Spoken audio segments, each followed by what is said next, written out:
Have Prince Harry and Meghan Markle seen their American dreams dashed, as the American audience seems to have thoroughly rejected Harry and Meghan after seeing just a little too much behind the curtain. Hello everyone, welcome to Royal News Network. My name is Brittany, and today we are talking about this report from Newsweek, which shows that despite what I'm sure Harry and Meghan thought, that the more they sold their story, the more they told us all about the terrible, horrible, no good, very bad time they had in the monarchy, that they would somehow gain this massive audience. And it seems like for them, unfortunately, the opposite has happened, because across every metric, they are less popular. Their popularity in the United States, not just in the UK, which has already taken a huge hit, but in the United States itself has already taken a massive hit. And even young people, the group of people that Harry and Meghan appealed to the most, because to a certain extent, Harry and Meghan are juvenile, and I feel like they appeal to juvenile, immature people, that even that audience has been rejecting them and going, you know what? We all kind of think that this was a bit too much, and that perhaps some things were better left unsaid. Like your thought process, Harry, about the Elizabeth Arden cream. Yes, that has been fodder for late night now. And Harry, I feel like he has just brought all of this on himself. And in addition, his stories about Meghan in this book, particularly, once again, the lip gloss story, really makes Meghan look bad. So this whole book, I think that they were thought would be their gripe session, that everybody would go, oh yes, we see the pain and the horror that Harry and Meghan have gone through. Instead, the world has said, you know what? I'm not really team Harry and Meghan anymore. In fact, I like you guys less now, because the more you gripe, the more you whine, the less appealing you are. And I feel like this is maybe even the start of rejecting this victimhood culture that Harry and Meghan have glommed onto and told the world that, yes, we are victims of this horrible institution, when in fact, maybe they are the architects of their own demise. And now even the Americans are waking up to this reality. And I say it's about time. But if you guys haven't been here to Royal News Network before, like I said, my name is Brittany, and on this channel I provide compelling royal commentary about the latest news and a little bit of gossip too. I plan on also reviewing television shows and movies and sharing a bit about history as well. So if you guys are interested, feel free to subscribe in the link down below. I also have a fashion channel, so if you guys are interested, I will, again, everything will be linked down below. I have a fashion channel. I have a weekly newsletter sharing the latest royal news. And in addition, I also have a trip to the UK coming up. So if you're interested in going to the UK and hanging out with me just a couple of weeks after the Jubilee, I would love to have you. It shall be a fantastic, fantastic time. But like I said, Harry and Meghan, yes, they are not popular. They are not popular. And in fact, their popularity just decreases, I think, by the day, because unfortunately, the more you talk, sometimes the worse it is for you, because it confirms to people like me that Harry is dumb as a bag of dirt, and Meghan seems to be, actually comes across as an uncultured snob. We also have that Harry released and announced the number of people that he supposedly killed in Afghanistan. Of course, that's caused a diplomatic incident, as if he couldn't foresee that. But no, we all have to concentrate on the fact that he's a war hero, not that how he essentially bragged about how many people he killed, and supposedly under the auspices that would help those who are considering suicide who have been former soldiers. Although, because of the diplomatic incident, Iran is citing his killing of other people in a war situation as justification for their own execution of a British citizen. So yeah, great going there, Harry. I think just, again, the whole world is kind of waking up to the fact that Harry and Meghan, they've caused a lot of their own problems. Another reason why I think this hasn't gone over well is that people are seeing the general inconsistencies in their statements. So Harry's saying that he got an Xbox when we all know he got a PlayStation. Even I knew he got a PlayStation.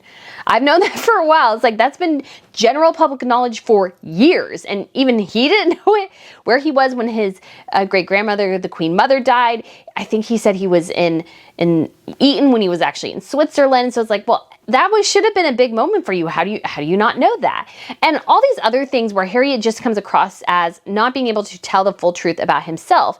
In addition, we also have these just general weird statements that Harry makes. The Elizabeth Arden cream thing, which became fodder for Jimmy Kimmel. So go ahead and take a watch here. Gave him a squirt into the trousers where his winkles still hurt. And lo and behold, like the calm from a storm, his frozen cold snot stick was suddenly warm.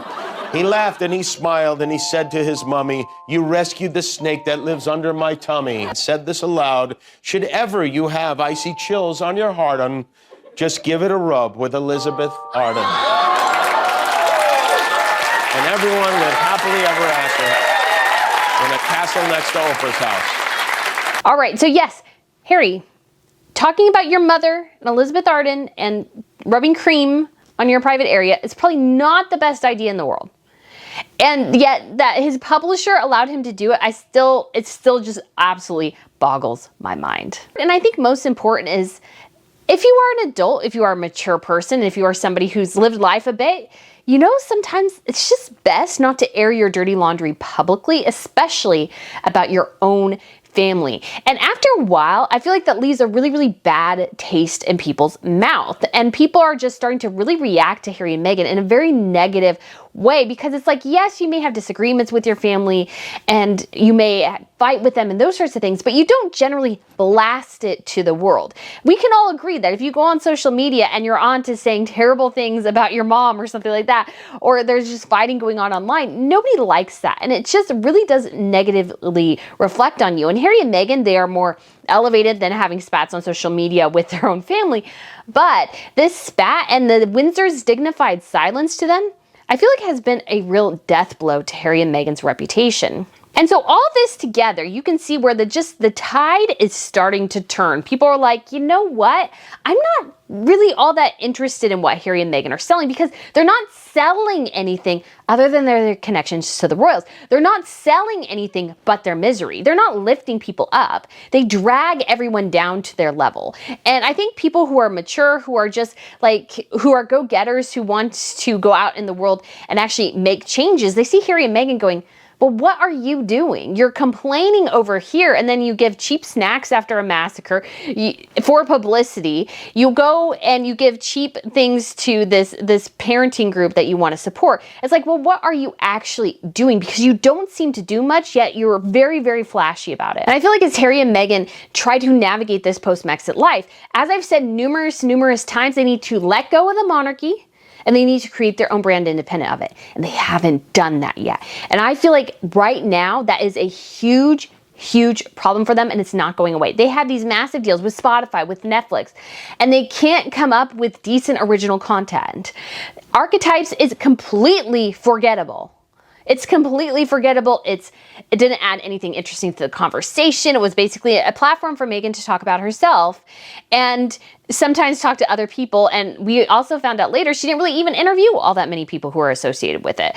And then we had their documentary reality TV series, but that was because people wanted to watch the car crash. They wanted to watch the disintegration of a family because there's something appealing about that to people. It's not because people are like, oh yes, awesome, we need to really, really see this. And then in addition to that, they've done other things like their Live to Lead on Netflix, completely bombed. Also on Spotify, where is Harry in this Spotify deal? Meghan did something, where's Harry? We do have the Invictus documentary coming up, they have announced that, but I just don't know because Harry and Meghan are so stinking toxic. And especially now with Harry releasing the number of people he killed in Afghanistan, again, it's not about that he said anything about this, it's about the number. I don't care that he shared about his military record, it was always about the number. Harry, when he went on Colbert, he basically wanted all of us to tell him, well, you're a war hero. The magazines told us you were a war hero, and what happened to that? I was like, well, Harry, nothing happened to that. You were just the nincompoop, the idiot who went on record and told people how many people you killed. If that's something that works on a one-on-one basis with somebody who is in crisis, yes, go ahead, share that number. But to put it in print and to say constantly, you're still representing the British monarchy, that puts a burden, that puts all the troops around the world, the British and American ones, in danger because you are an idiot. And people are like, our enemies are like, hey, you killed 25 of us. We want to kill 25 of you. And Harry has nobody else to blame for himself but that. And his publishers who, I guess, but they were preying upon his idiocy. Again, I feel like the only people who win here are the publishers. And when we get to this Newsweek piece, it just basically confirms all that we already know, is that Americans have read through this, have heard the excerpts, and they're like, yeah, we don't really like either of them all that much more, which is rather interesting because YouGov polls showed that while Harry's popularity had decreased once again, Meghan's had stayed the same, which surprised me a bit, but that Meghan's Meghan, who has tied herself to Harry, is now also being dragged down by him. Well, no wonder she's been silent the last couple of weeks. She doesn't want to get caught up in the chaos that is her husband. But again, I also say, who's dumber here in this situation? Harry for writing the book that makes him look like an idiot, or Meghan allowing him to write a book that makes him look like an idiot and her look uncultured and a snob? Just going to say that. So let's get into this Newsweek piece and what this research showed. Okay, so it says that Prince Harry has dropped 45 points in the United States public opinion, while Meghan Markle has dropped 36 points in just more than a month. So yes, their popularity is plunging among their American audience, and this is really bad news for them, and I'll get to that at the end. So Newsweek, it sounds like they hired Redfield and Wilton and polled 2,000 eligible US voters. Harry was liked by 31% and disliked by 38%. That gives him a net approval rating of -7. That's pretty bad. And the same company also did a poll on December 5th and put Harry at plus 38, so 38% likes, but he dropped 45 points in just more than a month. So yeah, he was plus 45. So yeah, he's dropped significantly. So that means at that point that he was liked by 38% more than he was disliked. And now that's completely reversed.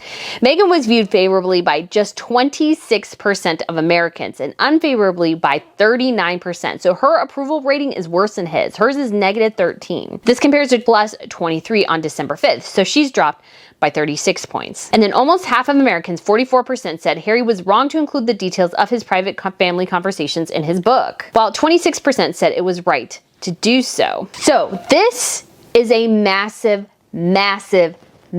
problem for Harry and Meghan. Because what have Harry and Meghan been trying to do for the last 3 years? Trying to appeal to the American audience. Meghan has always been laser focused on trying to get Americans to love her, because she knew the British wouldn't go for it because they'd see through it, because they knew more about the monarchy generally. Now, if you've watched this channel, I hope you've learned a lot more about how monarchies work. But most Americans see monarchies and royals as just basically glorified celebrities. But they fulfill a very specific function in the UK. Charles is head of state. William will one day be head of state. George will one day be head of state. And so they serve this very important function, and they're a lineage throughout history. So in 2066, it'll be 1,000 years since the British monarchy was established. From William the Conqueror to maybe George, probably. That line, although the family lines have changed because there were no descendants from Queen Elizabeth I, and things have shifted and all these sorts of things. But that line, that continuation of rule, with the exception of between Charles I and Charles II, because Charles I lost his head, that has been the British monarchy in power, in influence, and one of the greatest and most influential monarchies in the world and in history. And so that is something that is massive and huge. And Americans just generally don't get that. They just see them as, oh, they're wearing pretty dresses and pretty outfits. And I understand that because I was there too. But the more you learn and the more appreciation you have for history and the traditions and the heritage and what they do beyond just being a pretty face or photogenic or whatever, you see the depth of what they accomplish and how they represent their country and their people. And Meghan didn't care about that. Meghan wanted fame, fortune, no matter how she could get it. So she managed to glom onto Harry. Fabulous, fantastic. That's perfect for her. So the next thing she wants to do is she wants to be as famous as humanly possible. And she knows that to a certain extent her time in the UK will run out because, whoops, one lesson Meghan Markle did not take, and maybe I should do a whole video, how to marry into a royal family, is that you're marrying at the time. She knew at the time he was going to be the 6th in line to the throne. The 6th. And so he was always going to be second fiddle. He was always going to be second fiddle. And that's also what I knew about Meghan from the jump. I always thought was going to be a huge problem, is that Meghan did not understand that she was going to be second fiddle, because as soon as it came out that they were dating, you could look through her Instagram and see that she had been trying to get the public interested in her and make the connection between her and Harry for months before the story dropped. And so I knew she was somebody who wanted attention. We all remember those spooning bananas. That's very attention seeking. And then she put her dog in a Union Jack sweater and you're wondering, oh, is that Harry? Is that Harry in town? That publicity generation that she did as a C-list actress or a D-list actress, because that's what she was, and that is her background, that just does not jibe with the British monarchy, whereas you are always going to be lower on the pecking order, bar none. There's never going to be, unless something catastrophic happens, and prayerfully that never will, you will always be second, third, fourth, fifth fiddle, whatever. You will never be as important as your sister-in-law. You will never be as important as stepmother-in-law and grandmother-in-law. bar none, never happens. That's monarchy. That's a monarchy. That's how they work. They're all hierarchies. If the hierarchy isn't there, it can't function. There's a couple exceptions. The Middle Eastern families are a bit more, they don't do the hierarchy thing quite as much. So for example, I want to say his name was Mohammed. King Mohammed, like the first king of Saudi Arabia, he had a slew of sons. And all of his sons basically have taken their little bit of time on the throne. And so they're just now getting to his grandsons. That's how many sons there were. So everybody, although that's changed a bit, but everybody's pretty much had their day in the sun in this instance. So you're looking at the British monarchy and Meghan's just going, ugh, I can't be top form. So she always tried to appeal to Americans. I thought all the things, you know, the hugging, the lack of protocol and everything like that, it was very much to appeal to the rebel in Americans, that she was this rebel and she wanted to go over there and she had this progressive mindset so she could show the British how it's done, and then she could bring that to America and just really have this cross appeal. Well, what ended up happening is that, well, Harry and Meghan decided to initiate Mexit, and they didn't have a great plan for this. Well, they had a plan, but their plan was to basically make demands on the monarchy and anticipate that they would go through. And the monarchy took a look at their demands going, well, we can't do this, we can't do that. I'm so sorry, this ain't gonna work. And Harry and Meghan are like, crud, what do we do? What do we do? What do we do? So they were up a creek without a paddle. So they still had this American appeal they wanted to do.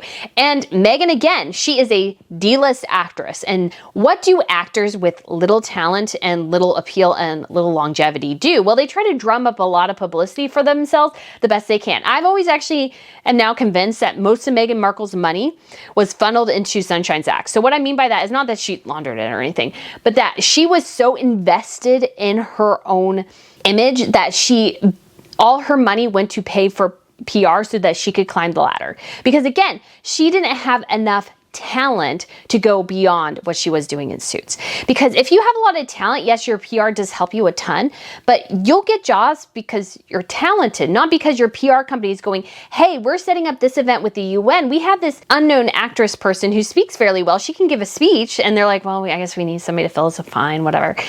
And that's what the role Meghan filled, pretty much. And so Harry, she thought she could just elevate that and go beyond. So they're like, well, we can go to California and we can use this title we have and the interest that Americans have in royals and leverage this into a fabulous career for themselves. And by a lot of measures, they've done fairly well. They supposedly have a $100 million deal with Netflix, $20 million deal with Spotify, and this $20 million book deal. Now, I will say, I believe the book deal has probably been pretty lucrative for them. But the others, I'm not so sure, because Netflix is going, hey, you had huge publicity and you had a pretty decent audience for your show, but nobody watched your next thing. Nobody watched Live to Lead. So what else are you going to do? You're on our contract now. You are on our dime. And Spotify's like, well, Archetypes did okay, but it's not Joe Rogan. And I'm sure they're asking Harry and Meghan, what's your next thing? And Harry and Meghan are like, we're not sure yet. We're trying to figure. And Spotify's like, we need something. And we haven't gotten any confirmation that there'll be a season 2 of Archetypes. And if it's canceled, I wouldn't be surprised. I just don't find it interesting. And I wonder if Spotify is waiting to see, hey, does this show have longevity? Because it should be evergreen content. But they even admitted themselves when it comes to ratings, Joe Rogan blows everything out of the water. So Joe Rogan was far, far beyond. Even though they put Archetypes at, did they put Archetypes at #1? They raised it a bit. It might have been #1 in shows. But was it getting Joe Rogan ratings? Absolutely not.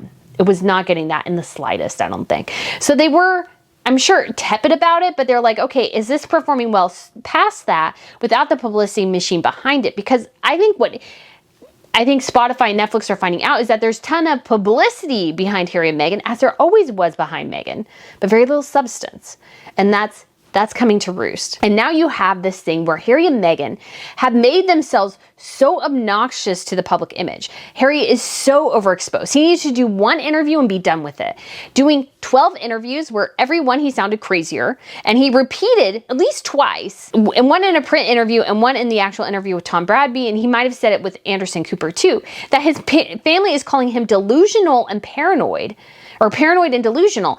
And that's something, As a PR person, you don't want your client to confirm to the world that his family thinks he's paranoid and delusional because, oh, we think he's paranoid and delusional now. That almost confirms it. It's basically a confirmation bias. So Harry and Meghan are living in this world now where they are basically at the mercy of the public, and they thought that America would be their ticket. They thought America would embrace them, and because they're so progressive and they're so interesting and they're royals, and yet they're also down home and everything like that. But at a certain point, Americans it doesn't really appeal to me when you disrespect your family like that. It doesn't really appeal to me when you try to basically concoct stories and make these negative stories about someone about a lip gloss, and how pretty much every adult woman can say, I don't generally lend my lip gloss to even close family members, let alone somebody I don't know, and try to portray it as Harry did, which I find deeply offensive as, oh, that's just an American thing. It's like, well, Harry, that tells me you know nothing about us American women, because we're not crazy. None of us would do that. I mean, I know some people would, but I mean, it would be twisting my arm to actually get me to do that for even my mother or sister. Totally honest. Probably not going to do it. So I think Harry and Meghan, they overplayed their hand. They thought because they had these titles that they could do no wrong, that people wanted to hear their story. It's like, well, they did. And although I think there's a lot of shenanigans going on to a certain extent, a lot of inflation going on in terms of how well Harry's books sold, because I think to a certain extent they had a lot of deals going on, a lot of free audiobooks, a lot of free digital books. So I think that inflated the number somewhat. But people were buying it not necessarily because they were that invested in Harry and Meghan, that invested in their stories, that they want Harry and Meghan to succeed broadly. No, people bought it for the car crash. They bought it for the horror. They bought it because they wanted to see the wreck, the devastation. And I don't think Harry understood that, and I don't know if Meghan understood that either, is that you guys are the sideshow. People watch you in horror, not watch you because they're like, oh, Harry and Meghan are the best. Now, there are those out there. But I really think when it comes to standing the test of time, the monarchy is going to destroy Harry and Meghan. The monarchy has always had all the power in this situation. And Harry and Meghan, they just don't. And I don't think they understood that. And I feel like because they thought, well, we have all this goodwill and there's so much interest and we have this high profile, but high profile doesn't necessarily mean that people like you. In fact, sometimes the more high profile you are, the bigger the downfall, especially when you're acting as if you guys are the saviors of humanity. Every single interview, Harry's coming to fix the monarchy. He has the truth. He's going to fix it. It's all going to be better because Harry is here. And everybody's like, well, they're doing fine without you. They're doing perfectly well without Prince Harry and Meghan Markle in the picture. They'll probably do just fine in the future as well. So again, once again, Harry and Meghan really overplayed themselves. And they only have themselves to blame. And that's why I feel like Harry and Meghan's popularity tanking among Americans, is that a surprise? Absolutely not. The higher you rise, sometimes the longer you fall. And I feel like Harry and Meghan, they hit the precipice in December. But the more they talk, the less people like them. And if they don't take a couple steps back and start to reevaluate what they're doing and create new, original, engaging content that has nothing to do with the monarchy, drop everything to do with the monarchy. Do your own thing. Do your own thing. Then I would have a modicum of respect for you. Even the Learn to Lead thing, they took that from the Mandela Foundation. It was already done before they even took it. And actually, ironically, just before I filmed this, the New Zealand Prime Minister that was interviewed for that just dramatically resigned. So, just one more thing to add here real quickly. It's also interesting to consider that although Harry has railed against the British media that has been his target so much of the time is the dreaded UK media. You know who's also starting to make fun of him? Who's also starting to catch up on the inconsistencies? It's the American media as well. So maybe Harry, maybe, just maybe, the problem was never the British media. Maybe the problem was you. And maybe the problem was your wife, as everybody has been telling you since day one. So guys, let me know what you think of this video. Thank you so much for watching, and I look forward to seeing you again soon. Bye. And just a quick treat for you guys who made it all the way to the end. Miss Pippa is officially sans cast now. She is getting better at using her paw, and she still treats it very gingerly, but she is getting much better. And so she appreciates all your guys' thoughts and prayers. It means a lot to her. So yeah, baby girl, do you want to see the audience? Oh, they're right here. They're right here. They're right there. Do you see them? Do you see them? Oh my goodness.